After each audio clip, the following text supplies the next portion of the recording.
Mela ħanaqraw l-episodju li jmiss mill-Vanġelu ta' Mattew. Wara li Ġesu ngħadda fit-tempju, inkomplu naqraw hekk. Issa kmieni filgħodu u jirritorna lill-belt qabdu l-ġuħ. U billi ratina weħida ma' triq marfuqa imma ma sab xejn fiha ħlief weraq biss. U qalilha qatt iżjed ma jsir frott minnek għal dejjem. U t-tina dbielet immedjatament. U malli raw hekk id-disċipli immeravilljaw u qalu: kif dbielet immedjatament it-tina? U Ġesu weġibhom billi qalilhom: tassew ngħidilkom jekk għandkom fidi u ma tiddubitawx, imma biss mhux biss qatt tagħmlu kif sal it-tina. Iżda mqarek tgħidu l din muntanja nqala u nxteħed fil-baħar, hekk se jiġri. Kull ħaġa kwalunkwe li tissupplikaw fit-talb billi temnu se tirċivuha. Amen. M'għandix dubju illi quddiem Alla l-Kristjaneżmu huwa maqsum f'żewġ kampijiet kbar. Le, mhux Kattoliċi u Evanġeliċi. Huwa maqsum bejn dawk illi jgħidu li jemmnu u dawk li verament jemmnu. Hemm differenza enormi. Hemm dawk illi għandhom reliġjożità, però ir-reliġjożità tagħhom kemm hija mdakkra minn tagħlim Kristjan hija reliġjożità sterili. Illi prattikament il-ħajja tagħhom mhijiex aħjar minn ta' nies pagani jew nies atej. Ma mbagħad għandek nies il-Bibbja sejħilhom il-fdal t'Alla illi huma ta' bilħaq fid-dilja l-vera, frijej, ħajjin li jagħtu l-frott. Għandhom spiritwalità għammiera. Huma nies illi qed jikbru fil-tarif t'Alla, huma nies illi jixxenqu għal Alla u jriduh f'ħajjithom u jridu illi Kristu jiddi fl-emejjel kollha tagħhom. Hawnhekk b'din il-ġrajja li qrajna, hawnhekk ħanaraw Ġesu x'jidhirlu dwar dawn iż-żewġ kampijiet. Dwar min jipprofessa l-fidi Kristjana u dwar min jippossiedi l-fidi Kristjana. Wieħed jidhirlu li jemmen. Però l-huwa mwieled mill-ġdid, l-huwa konvertit, u allura l-ħajja tiegħu hija ħajja bla frott. Mentri l-ieħor ta' bilħaq fihem l-ispirtu t'Alla u allura huwa attiv u bieżel fil-li jagħmel il-frott. Ħanibdew naraw daqsxejn il-ġrajja kif jirrakkonta Mattew. Tajjeb, il-ġurnata qabel Ġesu kien għadu kif ngħadda fit-tempju, għajjem allura kjas sħiħ f'din il-sistema ta' nies illi qegħdin iżuru t-tempju u qegħdin jagħmlu l-funzjonijiet reliġjużi tagħhom u joffru l-annimali u kollox. U Ġesu prattikament għajjarhom illi intom id-dar t'Alla għamiltuha għar tal-ħallelin. Issa l-għada probabbilment allura Ġesu għaw kettin li ħarreġ barra mill-belt lejn Betania. Minn Ġerusalem mar Betania raħal fil-qrib fejn kien hemm Marta u Marija u Lazzru li kien qajmu mill-imwiet u probabbilment raqad u l-apostli tiegħu għandhom u kmieni filgħodu reġgħu ħarġu biex jerġgħu morru lura lejn Ġerusalem. Ma nistax nimmaġana li Marta li kienet tħobb tiffaċendja ma preparax kolazzjon adekwat lil kull raġel jew kull persuna li kien hemm fil-kumpanija ta' Ġesu. Però għax raġuni Ġesu kif qabdu it-triq qasira lejn Ġerusalem qabdu l-ġuħ. Jista' jkun li Ġesu ma ħax kolazzjoni għaliex kif kien iħobb jagħmel minn qabel ma jisbaħ kien joħroġ waħdu u jitlob. U allura missja l-kolazzjon dajn qed ngħidu il għaliex kien fid-dar tan nies ospitali. nies li kapaċi jieħdu ħsieb il-ħaddieħor. Ma hawnhekk Ġesu Abdul Ġuħ u ovvjament meta hemm tina li qiegħda mitaħat, tajjeb, kien permessibbli ħafna li inti tmur u taqtam il-frott tagħha. U kien ħabta ta' Marzu April. Tifhem. It-tin jibda jarma minn issa f'din il-ħabta. Partina għandha xi ħaġa kurjuża ħafna illi għalkemm il-tin issajru fis-sajf, fl-eqqel tas-sajf, malli tibda tarma jkun hemm dawk il-ftit tiniet illi jkunu jittieklu. Ikunu jittieklu. U Ġesu għall-inqas kien jaf illi mhuwiex l-istaġun tat-tin propjament, ma pretenda li mqar dak il-tina waħda jew tnejn jaqta' il-ġuħ li kellu. Ġifieri il-mistennija ta' Ġesu kienet waħda raġunevoli illi pretenda illi jsib il-frott fuq din il-tina. Aħna nafu li t-tina hija użata sikwit bħala simbolu jew tip tal-poplu Iżraelita.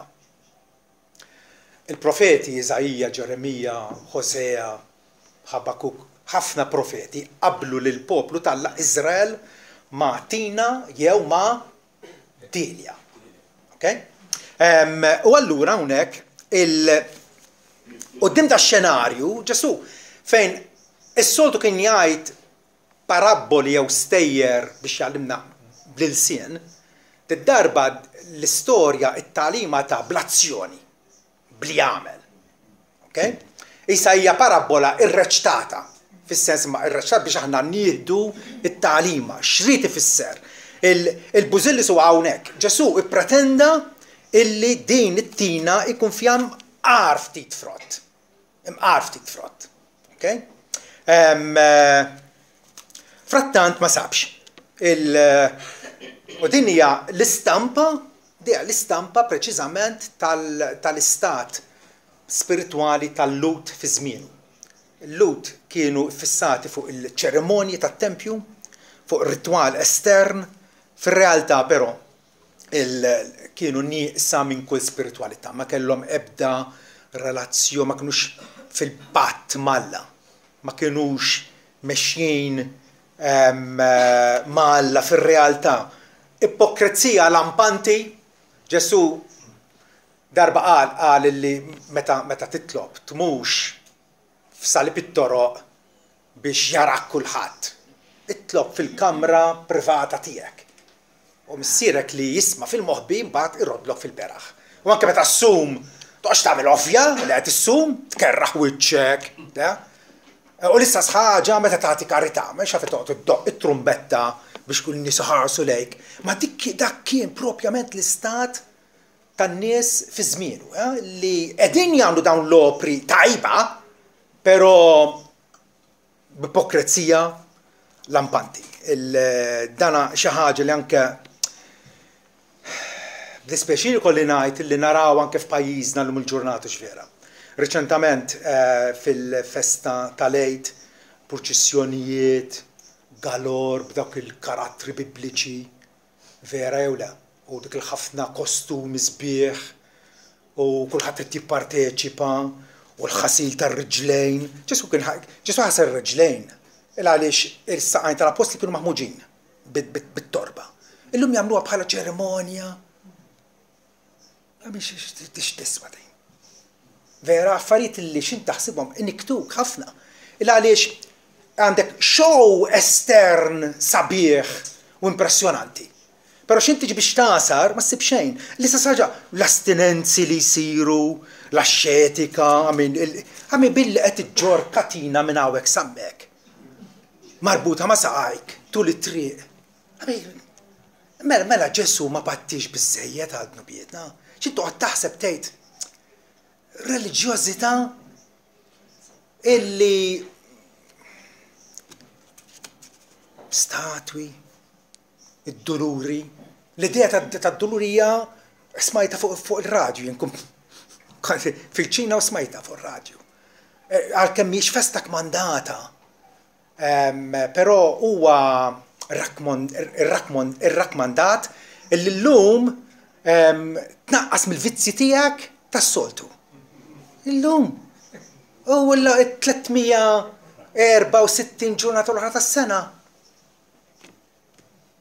Il-tiżjin li naraw, l-estetika fil-knejjes, kollox jolqot is-sensi l-għajnejn, il-widnejn. Saħseb mort nixtrif titħaxix sibt lejt, kien dal-ħoss qawwi għaddej, minn fejn ġej. U kien mill-kampnar. U l-tal-van għatlu għaw għandek xtab, għalli dik il-ġurata kollha dik għaddejja. Għattifem, ġivi, ħsejjes.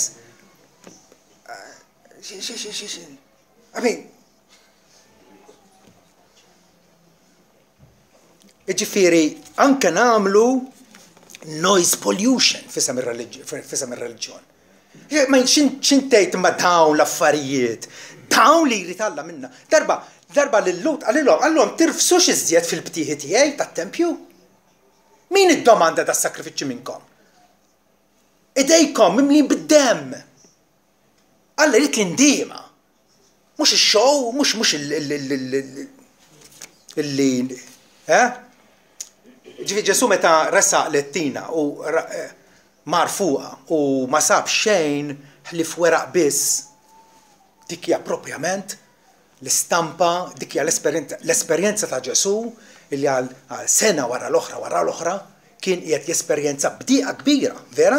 Bdieqa kbira.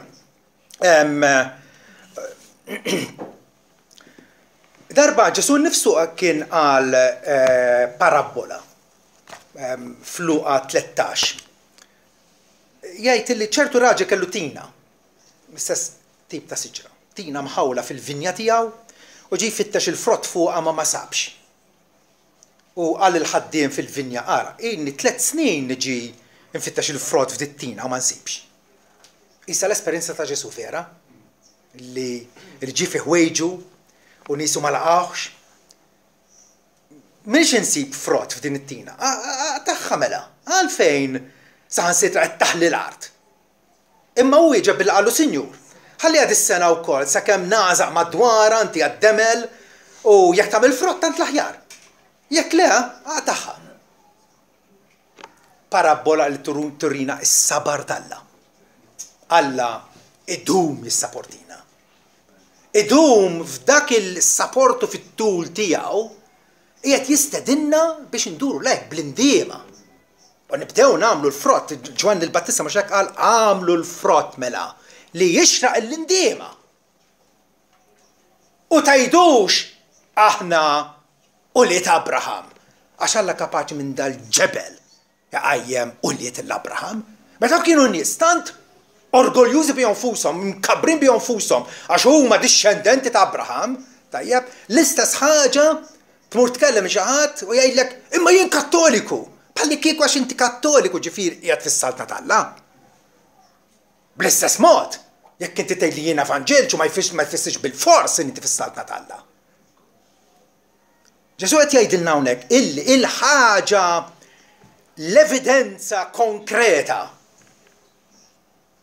illi turina aħniex ħajjina għal Alla jew le hija aħniex nagħtu l-frott. Aħniex nagħtu l-frott. Il-ħajja tagħna hijiex qiegħda tinbida altrimenti bħal ma ġara lill-poplu Ludi, vera? Il-poplu Ludi mbagħad kien fil-maġġor parti tiegħu imwarrab. Ġesu għalilhom saltnet Alla għad tittieħed minnkom u tingħata lill-ġens li jipproduċi il-frott tagħha. Dik il-kwistjoni kollha. Jekk wieħed jibqa' għalkemm qed igawdi privileġġi, f'Malta ngawdu ħafna privileġġi spiritwali aħna. Għandna l-kelma t'Alla għad-dispożizzjoni tagħna tista' tmur fl-eqreb bookstore u tixtri kopja li kien nifsek tibda taqra.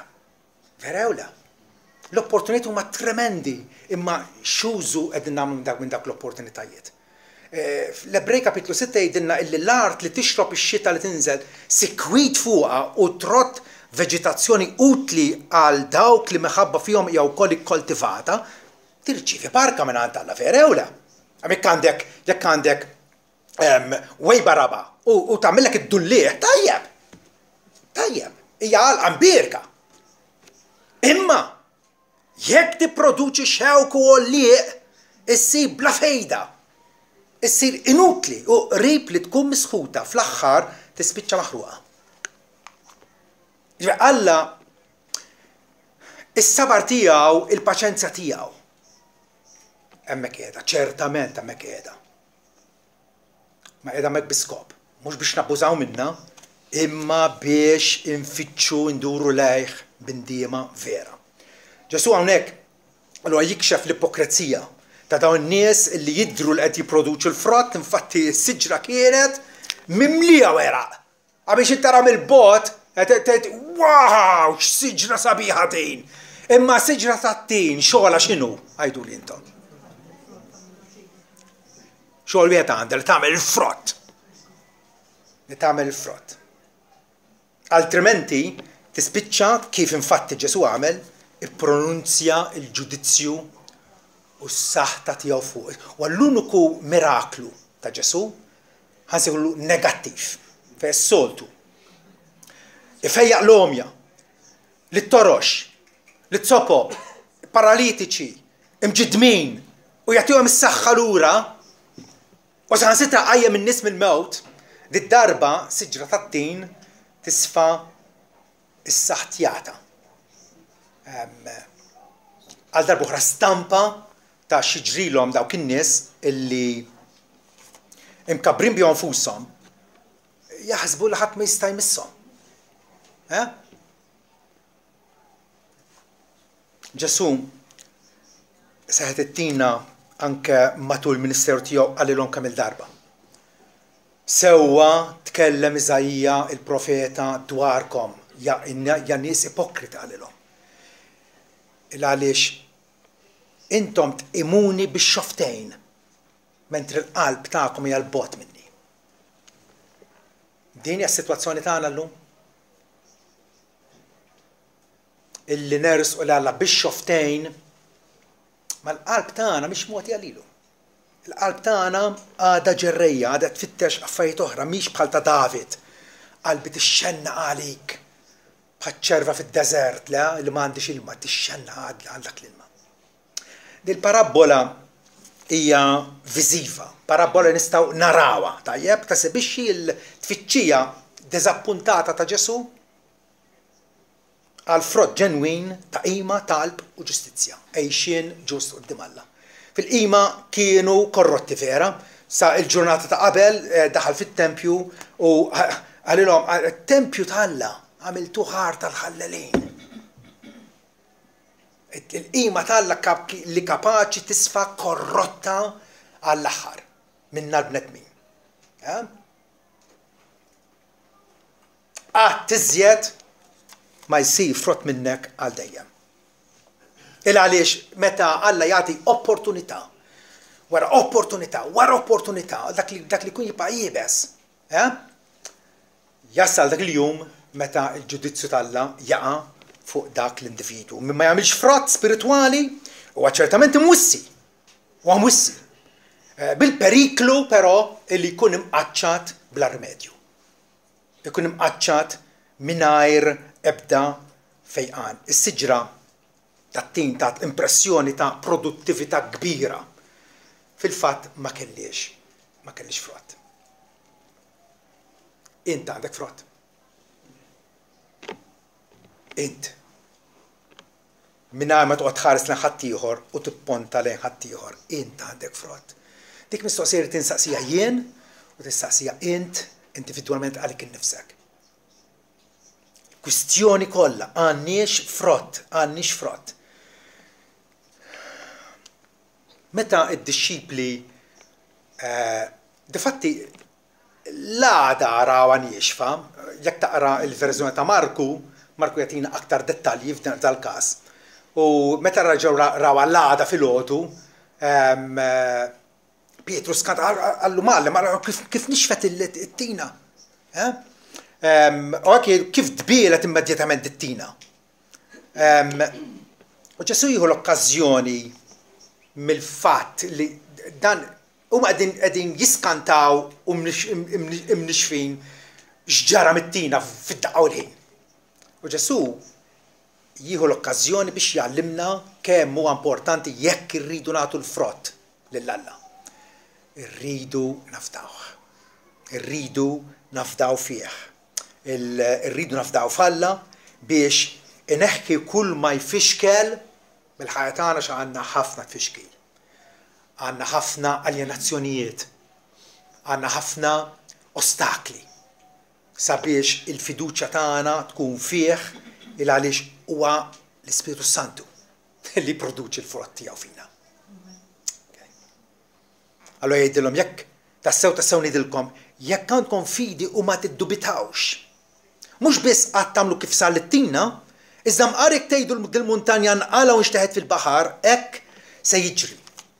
Jekk għandkom fidi u ma tiddubitawx. Ġesu sikwit aċċenna għal fatt fundamentali illi aħna bħala disċipli tiegħu irridu nkunu nies illi nemnu. Nies illi l-kelma talla mhux nilagħbu biha, mhux nargumentaw magħha, nilqawha bħala l-pura verità. Nilqgħu bil-manswitudni fil-qalb biex tibdilna, biex titrasformana, biex tagħmilna produttivi. Mattew 17, vers 20, għandna każ ieħor fejn id-disċipli tiegħu kienu skurmentati ma rnexxilhomx ikeċċu id-demonju minn dat tifel. U Ġesu qalilhom minħabba l-fidi ċkejkna tagħkom ma rnexxilkomx, għax tassew ngħidilkom kieku għandkom fidi bħal ħabba tas-senapa, iż-żejra tas-senapa hija żejra. Ma Ġesu qed jgħid il-fidi tagħna tibda żejra imma tikber. Imma tikber. Ramla tal-baħar dik hija żejra wkoll vera, imma tikber xi darba. Le, għaliex għax hija mejta.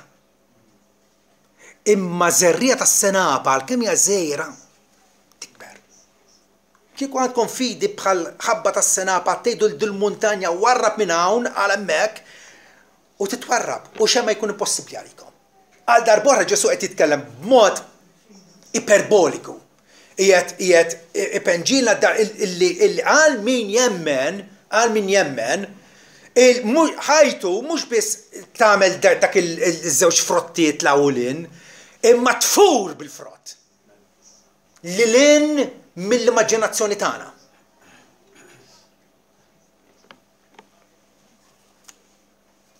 Jekk aħna konxi li l-ħaġa hija verament il-volontà t'Alla. Jekk jiena pereżempju fuq il-post tax-xogħol traskurat, nallarga l-awlin, nidħol tard, u naf fil-kuxjenza tiegħi li qiegħed nagħmel għajb lill-isem ta' Kristu Ewla. Alla jrid nkun fidil u bieża fuq xogħli u nagħmel xogħli sewwa? Iva, dik hija l-volontà t'Alla. Nafa fiċ-ċert, naqraw Kolossin kif għandna naħdmu fuq il-post tax-xogħol. U allura jekk nittob bil-fidi taħsbu li Alla ma jweġibniex. Tgħidli ma jiena da vizzju lilu. Alla jgħidilna li jekk tgħid il-muntanja naqala minn hawn u għal hemm tinqala. Però jridu nitolbu bil-fidi. Ġagbu għamel l-istess punt fl-ittra tiegħu fejn jgħid illi jekk xi ħadd minnkom jonqsu l-erf, ġifieri dik is-sena kif aħna dak li nafu ħadmuh fil-ġurnata minn ġurnata l-oħra. Tajjeb. Dak l-erf issupplika minn għand Alla li jagħti l-kulħadd b'mod ġenerus u bla ma jċanfar jkun mod li imma ħajitlob bil-fidi. Kultant nitolbu bl-ilsien per kif ngħidu bl-Ingliż, we don't mean it. We don't mean it. Bħal meta Wistin ta' Ippona meta kien għadu bejn ħajkonvertu ma konvertix, darba l-Alla talbu għatini is-safa ma mhux għal-issa. Tittob il-fidi. Ma titlob bil-fidi ġifieri illi inti temmen perswas illi Alla kapaċi jagħtilek dik il-barka. Jitlob bil-fidi bla ma jiddubita xejn għax mi jiddubita huwa ħalla tal-baħar, dik il-mowġa kbira tal-baħar. Tares 10 sekondi wara femma tkissret mal-plat. Filli għandha dik le, bil-fidi. Bniedem dubjus huwa raġel b'moħħ doppju jgħidilna. Irrida ma rridix. Ma nafx min ix-ċert, le, bil-fidi. Bil-fidi. Fidi vera tirċievi dak li titlob għalih. L-afdar falla mhuwiex arroganza, meta inti titlob bil-konfidenza quddiem Alla. Tajjeb, din mhix preżunzjoni, Alla nnifsu qed jagħtina l-weda tiegħu. Illi min jitlob jaqla, min ifittex isħib. Hija weda tiegħu. Illi ċċaqlaq il-muntanji. Ġesu hawnhekk, dik kienet frażi li kienu ħobbu jużaw anke r-rabbin ta' żmienu ta' il-wieħed setan fil-fidi iċċaqlaq il-muntanji.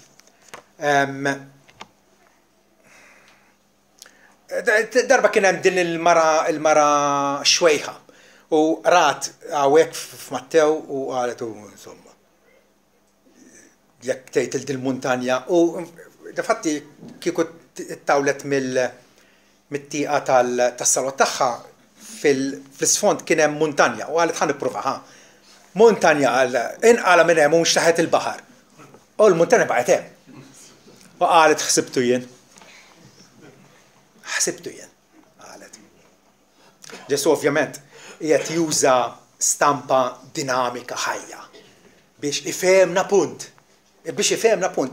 Alla mitx jagħmel minna magicians. X'irid jagħmel minna? Ħbieb tiegħu. Ħbieb f'relazzjoni intima miegħu, qrib tiegħu. Vera? Dak huwa l-punt kollu. Il-kredenti min ta' bilħaq jafda f'Alla. Għandu dil-fiduċja integra, fiduċja sinċira f'Alla.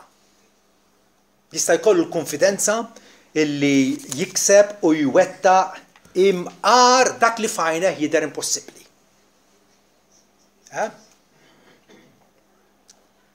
Xurban, joħob jilabhom, jew żieni, u jgħid kif jista' jkun illi jiena ninqata' minn dal-vizzi. Ġesu qed jgħid iva tista'. Bil-fidi. Bil-fidi, skont ir-rieda sovrana ta' missierna fis-smawiet. Pawli jgħid issa dak li kapaċi jagħmel wis iżjed mill-immaġinaw jew naħsbu skont is-seta tiegħu li taħdem fina lilu tingħata l-glorja permezz ta' Ġesu Kristu fil-Knisja tiegħu issa għal dejjem. Alla kapaċi jagħmel wis aktar milli nimmaġinaw. U Alla jieħu pjaċir jagħti l-min jitolbu. Jieħu pjaċir, hawn ħafna ġenituri hawnhekk. Ġieli t-tifel jew it-tifla tiegħek ġiet fuqek u talbitek tazza ħalib u tajta tazza mimlija bil-ħamrija. Jew talbitek burger u tajta ċaqa. Mela hekk intom li intom ħżiena tafu tagħtu qotjiet tajba lil-uliedkom. Kemm aktar missierkom li fis-smawiet jagħti qotjiet tajba dak li jitolbuh. Ġifi għandna din l-analogija li aħna nistgħu ngħidu wow, anke ġenitur għalkemm huwa Ġesu isejħilna ħżiena. Jagħti qotjiet tajba mela kemm aktar il-missier tas-sema jagħti qotjiet tajba dak li jitolbuh. Frattant, meta nitolbu, jidu nitolbu ċerta kundizzjonijiet. Hemm kundizzjonijiet biex it-talb tagħna ikun onorat. L-ewwel waħda, imissa nitolbuh l-Alla b'intenzjoni qaddisa u skont il-volontà tiegħu. Għalhekk importanti nkun nafu l-Iskrittura. Biex ikun nafu Alla x'irid minna.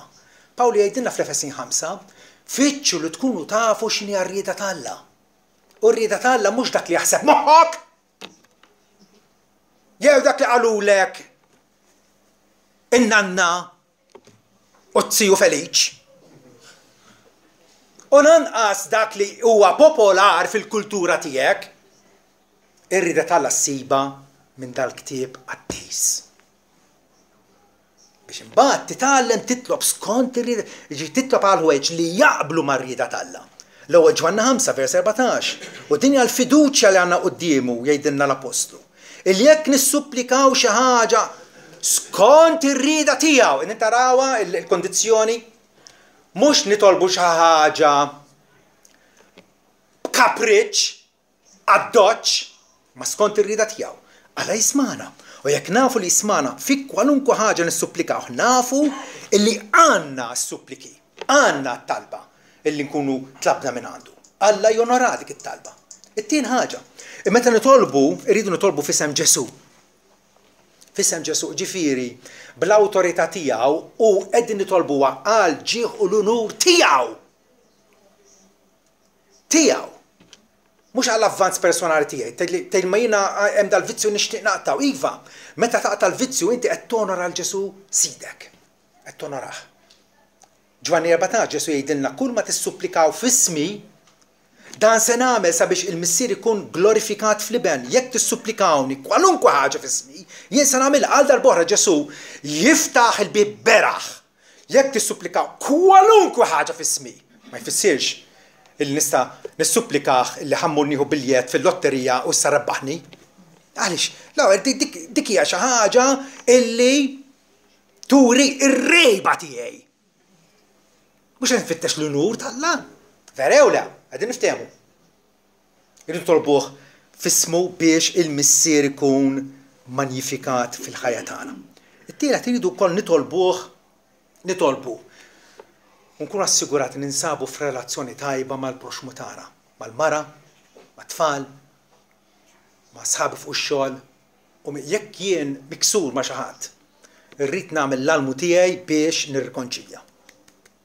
Biex dak il-nuqqas ta' ftehim neħħuh. Nitolbu maħfra ma' xulxin jekk hemm bżonn u nerġgħu nkomplu minn fejn ħallejna. Ħafna nies jitolbu meta għandhom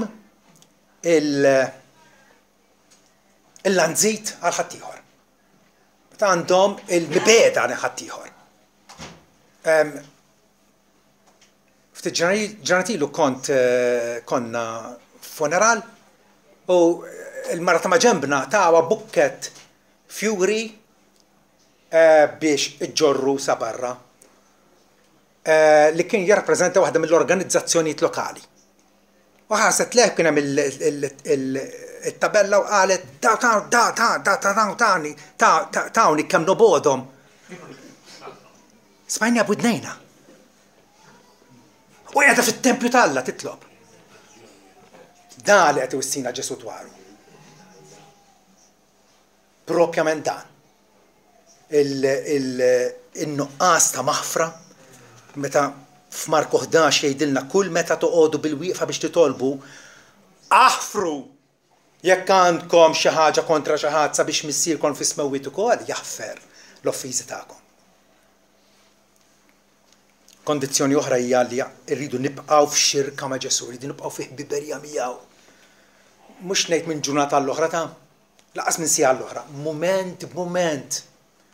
Irridu nibqgħu fih bħalma il-fera tibqa' fid-dira, ferra ma tistax taffordja illi tinfiret mid-dilja imqara sekonda waħda. Jekk tiqata sekonda waħda, ta' sekk.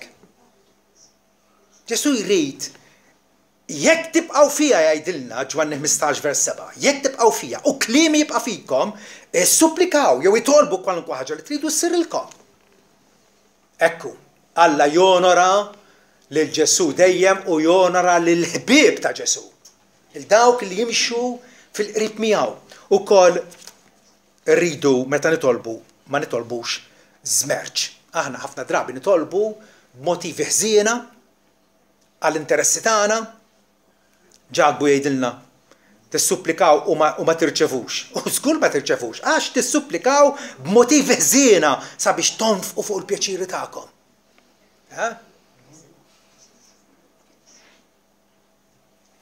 It-talb mhuwiex mezz illi bih Alla jservina. Imma huwa mezz illi bih aħna nservu lil Alla. Jekk nifhmuha din huwa mezz illi bih aħna nagħtu qima u nservu lil Mulej. Lan tat-talb, l-iskop tat-talb ma għandux ikun biex isseħħ rida tiegħi kif jaħsbu ħafna nies. Imma biex isseħħ ir-rida talla fija. X'differenza, x'differenza, vera? Ġesu jgħidilna billi temnu se tirċevuha. Se tirċevuha. Dawk li jafdaw f'Alla. B'mod sewwa għandhom ikollhom il-konfidenza. Din fiduċja filjali li Alla huwa missier twajjeb u ġenerus u għandu l-aħjar interessi tiegħi għal qalbu. Allura Alla mhux ħajdiżappuntana. Ċertament. Ċertament. Il-dawk illi fil-Knisja ta' Filippi li kienu għadhom kif batu qotja lill-Apostolu Pawlu biex jikompli fl-appostolat tiegħu. Pawlu qalilhom illi Alla tiegħi se jissupplixxi kull bżonn tagħkom skont il-għana tiegħu fil-glorja fi Kristu Ġesu. Dawk illi Alla iħobb lil-mijati b'allegrija, bil-ferħ, bil-feliċità. Mhux kontra qalbu. Dawn taw u Pawlu iwiedhom illi Alla tiegħi se jissupplixxi kull bżonn tagħkom, kull bżonn. Mhux kull kapriċċ. Kull bżonn tagħkom Alla jissopplixxih. Il għaliex Alla jaf illi kapaċi Alla, illi fiċ-ċirkostanzi ta' ħajjitna għaddej minn xi għaddejjin, Alla jaħdem kollox għal-ġid ta' dawk li jħobbuh. Ma nifhmuhiex kif, ma nifhmuhiex. Jiena qas biss nibda biex nifhem kif anke l-ħsara, anke d-deni, anke meta nkun marit, anke meta nitlef xi ħadd, anke meta ngħaddix mill-eżami, Alla jaħdem kollox għal-ġid ta' dawk li jħobbuh. Għal darb'oħra, Alla qed isejħilna biex naftawh. Iridna naftawh. Ma nistgħux nifhmuh il-Alla, ma nistgħux nifhmuh. Il-ħsibiet tiegħu huma wisq ogħla minn tagħna kemm isħab u ogħla mill-art. Imma nistgħu naftawh. F'ġiħibnu il-missier jagħtina l-barkit tiegħu u jagħtihomna gratis. Bla ma ħalsu. Bla ma ħalsu. Fil-Rumani 8 jgħidilna illi jekk ta' bil-ħaq tagħna lill-ibnu ma frankajx il-libnu stess, anzi ċedieħ għalina l-koll, ċedieħ fuq il-Kalvarju għalina l-koll. Kif mhux se jagħtina liberament b'xejn, il-wiex kollha. Liberament. Alla diġà tagħna l-aħjar, tagħna l-libnu, kif ma jtinix affarijiet neċessarji li għandna bżonn. Ovvjament dal-vers li Ġesu hawnhekk jgħid mhux biss tgħidu kif saret tina ma imqarik tgħidu dil-muntan inqalgħu nxtaħed fil-baħar, hekk se jiġri. U kwalunkwe ħaġa tissupplika fit-talb billi temnu se tirċevu. Ħafna nies jgħawġuh dal-kliem u jgħidu illi bil-kelma tagħhom isma'din, bil-kelma tagħhom kapaċi jisfurzaw il-Alla jew jilwulu idu biex jagħmel kif jgħidu huma. Da ċertament Alla iridna u Ġesu jgħallimna itolbu bil-konfidenza, itolbu bil-fidi. Imma b'sottomissjoni li Alla. Kif hu nnifsu kien jitlob. Ġesu nnifsu kien jitlob meta kien fl-ort tal-Getsemani. Abba missier kollox possibbli għalik, neħħed it-tazza minni. Madankollu mhux irrid imma xi trid int. Dik is-sottomissjoni sabiħa għandha tkun fina d-dixxipli ta' Ġesu. Idu nagħmlu kif għamelu, nitolbu bil-konfidenza imma nitolbu wkoll b'sottomissjoni. Dawn huma ż-żewġ lezzjonijiet li Ġesu jixtieqna illi nitgħalmu minn dittina. Kapaċi naraw qudiem għajna dittina mimlija weraq u fid-daqqa u l-ħin millum għall-għada tinxef. Il għaliex prattikament iva, di forsi ma tinżlinniex imma Alla finalment jiġġudika għal dawk illi m'għandhom xejn ħlief weraq. Għandhom ħafna tlellix u ħafna impressjonijiet sbieħ imma x'in tiġi biex tasar frott morali, ħajja qaddisa, għejxin ġust quddiem Alla. ħajja mimlija mħabba lejn proxmu u minu anke l-suwed u l-klandestini u l-barranin li qed jiġu fostna lejn kulħadd. Għax kulħadd hemm fuq xbija Alla. Din hija l-ħaġa illi tina imbollata bil-weraq imma qerija mill-frott tfakkarna dwar l-isterilità tar-reliġjon esterna. Ma rridx inkun hekk jiena. Meta naf illi finalment nista' nitħaq bin-nies, nista' nagħti impressjoni tajba l-ħadd ieħor, ma finalment x'hemm jistenni l-ġudizzju t'Alla. Ġesu iridna illi nħadmu fiduċja f'Alla u ndiem għalejh. Mingħajr konverżjoni, mingħajr ma ndur lejn Alla, mill-idoli tagħna. U mhux qed ngħid għall-istatwita li nżammu fin-niċeċ. L-idoli tagħna li hemm fil-qalb, ir-rejba, l-immoralità, il-kburija, l-arroganza. Dawn huma l-idoli li Ġwanni wissina fihom dwarhom fl-ittra tiegħu. U li diċkejknin ħarsu ruħkom mill-idoli. Jekk verament nafu li Ġesu huwa Alla l-ħaj li der fostna, m'hemmx post tal-idoli. Jekk Ġesu huwa l-dilja l-vera u aħna imwaħlin miegħu bil-fidi, allura ħanatu l-frott. Rumani 6 vers 22. Billi intom il-liberati mid-dnub qed jitkellem l-insara hawnhekk. L-insara ġenwini. Billi intom il-liberati mid-dnub u tinsabu mjassrin għal Alla, mela qabel kollna l-sira tad-dnub. Issa tħallna f'jasar ieħor. Jasar li Alla. Trid jew ma tridx, inti l-sir. Toqgħodx tiftaħ l-inti hija ħadd mhu ħieles fid-dinja. Ħadd mhu ħieles. Jew il-sir tad-dnub, jew il-sir t'Alla. Pawl qed jgħid, Alla liberakom minn dak il-jasar oxxen u kattiv tad-dnub. U għamilkom il-sira tiegħu. U allura għandkom il-frott tagħkom li wassala dusija u r-riżultat għal ħajta dejjem. Pawlu ma jgħidx forsi jkollkom, qabli għandhom nejn ikolkom il-frott, għandkom il-frott. Il-Kristjan ta' veru hawnhekk il-Kristjaneżmu maqsum f'żewġ kampijiet. Dawk li jgħidu li jemmnu u dawk li verament jemmnu. Dawk li verament jemmnu għandhom il-frott illi twassala dusija. Fit aktar tar Pawlu jgħid allura ħuti, intom mittu għal-liġi permezz tal-ġisem ta' Kristu. Biex intom issiru ta' ħadd ieħor. Qabel konna taħt il-madma tal-liġi, u l-liġi takkużana u turina li aħna ħatjin u kondannati qudiem Alla. Sa aħna meħlusin minn dak li jasar tal-liġi. U sirna ta' ħadd ieħor ta' dak irxuxtat mill-imwiet sirna ta' Kristu. Għaliex? Sabiex nipproduċu l-frott tal-Alla. Għalhekk Alla poġġina fi Kristu biex nipproduċu l-frott tal-Alla.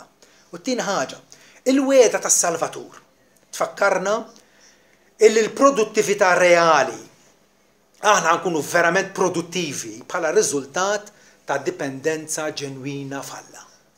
Niddependu fuqu. Il-ħajja personali tagħna hija diretta lejh.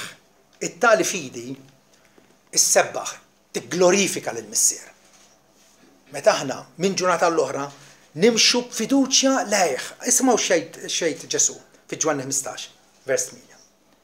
B'danu glorifikat missieri. Illi tipproduċu ħafna frott u hekk tagħtu prova illi intom tixxibli tiegħi. Intarawa illi finalment mhux kemm għandek weraq. U mhux kemm għandek festi. U mhux kemm għandek ċerimonji. U mhux kemm għandek 100,000 ħaġa oħra. Kemm għandek frott. Kemm għandek frott. Tipproduċi ħafna frott u hekk tagħtu prova li intom dixxibli tiegħi. Fil-konkret ġifieri nistgħu nkunu nafu aħna dixxibli ta' Ġesu. Billi nagħtu l-frott.